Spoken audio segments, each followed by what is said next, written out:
आता महत्त्वाच्या टॉप 9 बातम्या।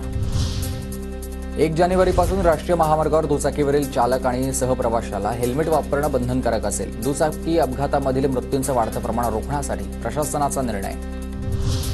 आजपासून यूपीआय पेमेंट, कारच्या किमती आणि आरबीआयकडून कृषी कर्जाच्या मर्यादेमध्ये वाढ।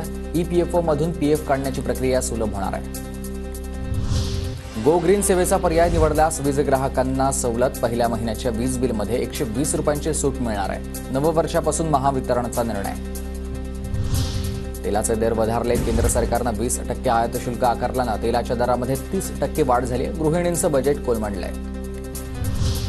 राज्यातील साखर कारखान्यांकडून डिसेंबर अखेर 29 लाख टन साखर उत्पादन। दैनंदिन सरासरी 9,69,800 टन क्षमतेनं ऊसाचं गाळप सुरू आहे। आयआरसीटीसीच्या संकेतस्थळामध्ये काही काळ तांत्रिक बिघाड। प्रवाशांना तिकीट काढणं अवघड आहे। संकेतस्थळात बिघाड होण्याची आठवड्यातली दुसरी घटना आहे। नागपूर विमानतळाच्या धावपट्टीच्या पहिल्या स्तराचं काम 80% पूर्ण झालंय। काम तातडीनं पूर्ण करण्याचे जिल्हाधिकाऱ्यांचे निर्देश आहेत।